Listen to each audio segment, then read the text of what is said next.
Otep à tous, bienvenue sur la chaîne des panafricanistes par essence, par conviction et par excellence.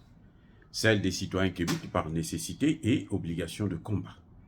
Nous sommes une chaîne qui n'est guidée que par nos ancêtres et rien que par les ancêtres qui appartiennent à l'égrégore du monde noir. Par conséquent, nous ne croyons en aucun Dieu venu de l'étranger. Toutefois, cette vidéo n'est aucunement destinée à inciter à la haine ou à la violence, car nous menons un combat qui est d'abord et avant tout spirituel, intellectuel et démocratique. Ensuite, il est politique, géopolitique et géostratégique. Contre l'impérialisme, le colonialisme, le néocolonialisme et l'endocolona, qui sont tous qualifiés de crimes contre l'humanité. Nous menons ce combat sur la base du principe fondamental que nous avons hérité de nos ancêtres kémites, qui est celui de la Mahad, c'est-à-dire solidarité, vérité et justice. Vous êtes donc en droit de connaître la vérité et nous avons l'obligation de vous dire la vérité, rien que la vérité, afin que justice soit rendue au continent africain. Et ça, c'est notre modeste contribution dans cette noble lutte en faveur de la souveraineté, la dignité, la solidarité et l'unité africaine. C'est exactement ça que nous appelons le panafricanisme. Bien-aimés frères et sœurs, l'échec de la rencontre de l'opposition congolaise de la RDC en Afrique du Sud, ils ont échoué. Ils se sont tirés à boulet rouge. Et l'objectif de la rencontre, tout est allé à l'eau. Que s'est-il passé? Vous savez que la RDC va avoir des élections le 20 décembre prochain. Et l'opposition, parce que malheureusement chez nous en Afrique, tout le monde veut prendre le pouvoir. Celui qui est au pouvoir là, tous ceux qui veulent le pouvoir là, deviennent ses opposants. Alors, les opposants se sont réunis en Afrique du Sud. Il y avait les Martin Fayoulou, il y avait Moïse Katumbi, il y avait le docteur Mukwege, il y avait tout le monde. Sauf un certain Tiani, celui qui est le député qui a qui a introduit la loi selon laquelle pour être candidat, il faut être de père, de mère et de grand-père, de grand-mère congolais. Mais la loi n'est pas passée, sous la pression des Occidentaux, les députés congolais, justement. Si la France a dit, les États-Unis ont parlé, ils ne peuvent pas aller autrement. C'est clair, c'est-à-dire que ce sont les esclaves. Ce sont les esclaves de l'OTAN. Le Congo, les esclaves, y compris Tshisekedi lui-même.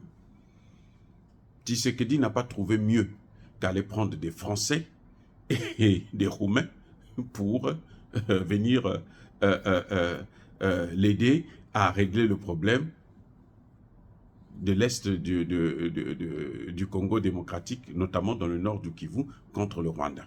Lui, c'est les Français qu'il va prendre, alors qu'il... Bon, lui ne sait pas que les Français sont avec le Rwanda. Vous voyez, c'est-à-dire que le Rwanda, c'est l'OTAN. Et dans l'OTAN, là, il y a la France. Mais Tshisekedi va prendre les Français pour venir combattre contre l'OTAN. Ouais, c'est rigolo, mais bon, écoutez, vaut mieux en rire que d'en pleurer. Bref, les opposants se rendent donc en Afrique du Sud pour chercher à trouver un candidat unique qui va faire face à Tshisekedi afin de le battre.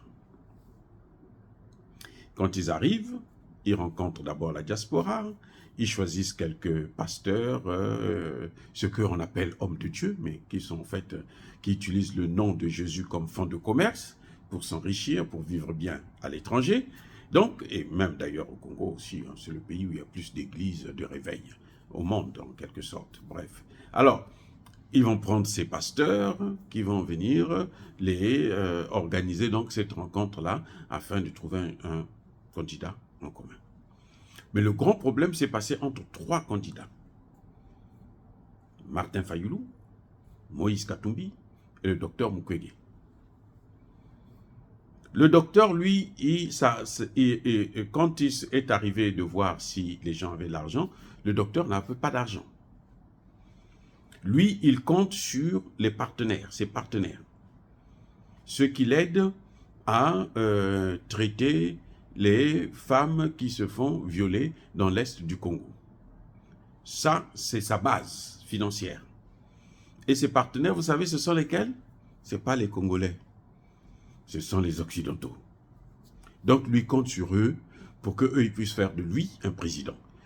Et vous savez que quand eux, ils donnent de l'argent, eh bien, ce qui va se passer, c'est que ils t'achètent. Tu seras leur candidat, tu feras ce que eux, ils te demandent de faire. Donc, lui, il a un problème.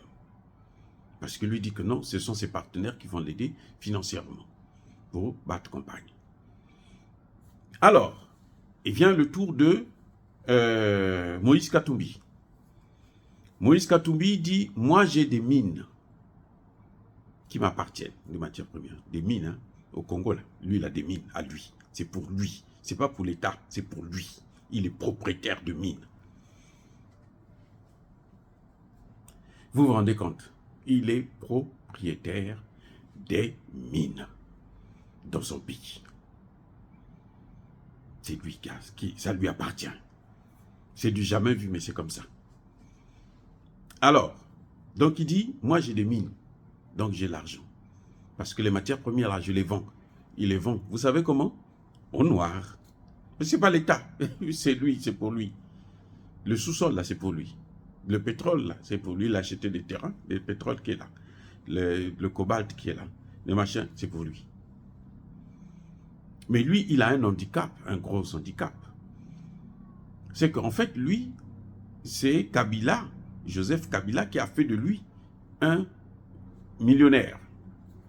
Peut-être même milliardaire en francs congolais. Vous voyez?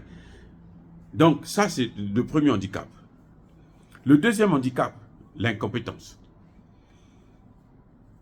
Moïse Katumbi, c'est quelqu'un qui a géré, qui a été gouverneur du Katanga pendant près de 10 ans. 9 ans exactement. Il n'a construit ni route, ni aéroport, ni quoi que ce soit. D'ailleurs, c'était l'argument que le président Tshisekedi a sorti, ce qui à juste titre dit, mais il était là 9 ans, il n'a rien fait. C'est moi qui suis en train de construire l'aéroport, alors que c'est la capitale du cobalt dans le monde entier. Le Katanga, la capitale du cobalt, dans le monde entier. Et certaines mines de cobalt doivent lui appartenir. Mais il n'a rien fait. Il n'a construit ni aucune école, ni hôpital, ni route, ni quoi que ce soit. Un handicap, incompétence. Il était là seulement pour s'enrichir. Il a un autre problème. C'est que lui, en fait, c'est le candidat de Barack Obama, de l'OTAN. Donc lui, s'il a le pouvoir là, c'est comme si c'était l'OTAN qui s'était assis à Kinshasa. Au palais de la nation à Kinshasa.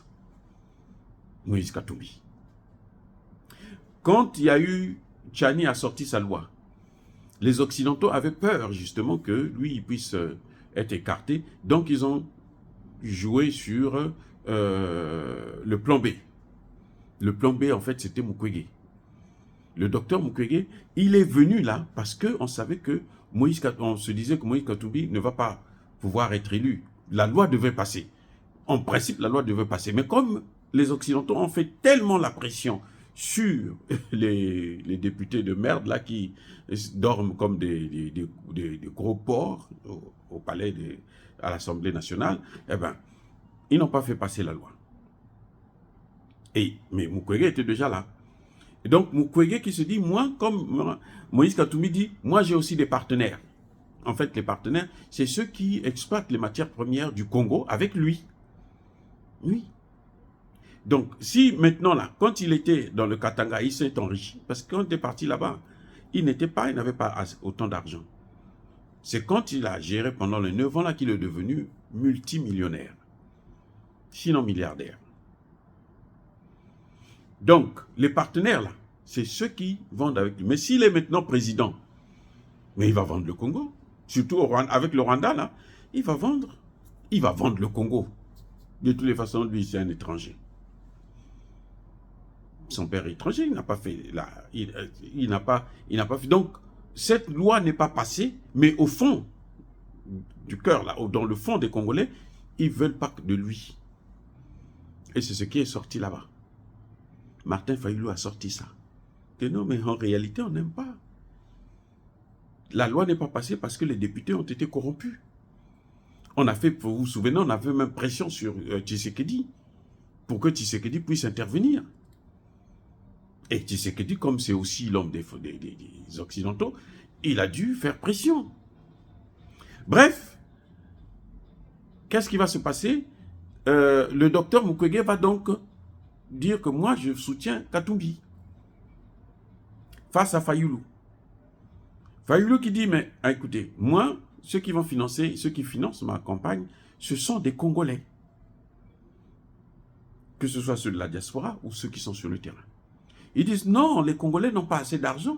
Nous, on a tout volé. Donc, ça, c'est surtout Moïse Katumbi. On a tout volé, donc c'est pas sûr que tu puisses avoir l'argent pour battre campagne correctement, pour aller partout. Comme tu n'as pas d'argent, tu ne peux pas être candidat. C'est nous qui devrons, c'est moi qui vais prendre ça. Et moi, j'ai le soutien du docteur Mukwege. Fayulu qui dit, non, mon cher ami. Déjà, toi, tu es incompétent. Tu n'as pas entendu le président Tshisekedi te dénoncer, là. 9 ans, tu n'as rien foutu. Tu crois que les Congolais n'ont pas vu ça? Et tu as des mines. Les mines, là, ça ne t'appartient pas. Ça appartient au Congo. Mais tu as pris ça par la force. Tu en as fait ta propriété. C'est la corruption. Donc, personne ne va te soutenir. Tu vas perdre, surtout face à Tshisekedi, qui a une assise maintenant. Tu ne peux pas gagner.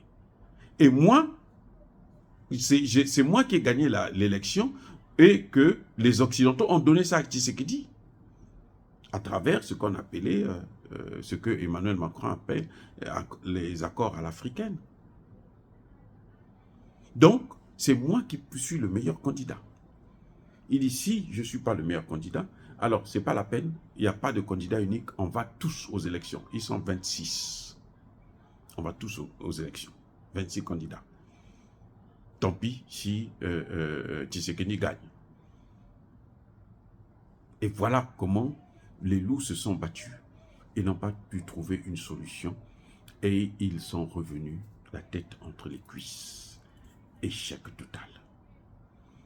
Parce que tout le monde veut être président. Et surtout, parce qu'il y a la pression des Occidentaux. Les Occidentaux veulent à tout prix que Moïse Katumbi puisse être président. Pourquoi? Et c'est ça la question. Pourquoi? Parce que Moïse Katumbi n'aura pas le soutien de la majorité. Les gens ont vu ce qu'a fait Kabila. Un étranger qui prend le pouvoir, eh bien, il est incontrôlable. Il ne va pas écouter les Congolais. Son problème, c'est les autres. Vous voyez? Donc, Moïse Katumbi, c'est le meilleur candidat pour les Occidentaux.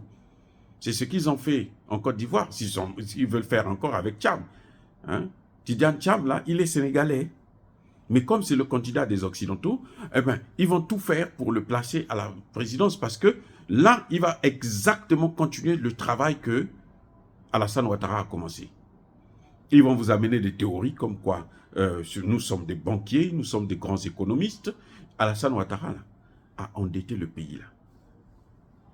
La Côte d'Ivoire est actuellement le pays le plus endetté d'Afrique. C'est un économiste. Hein. Il a travaillé au FMI. Mais il a fait de son pays le pays le plus endetté. Quand il est arrivé, ce n'était pas le cas. Maintenant, là, la Côte d'Ivoire est le pays le plus endetté à hauteur de plus de 35 milliards de dollars.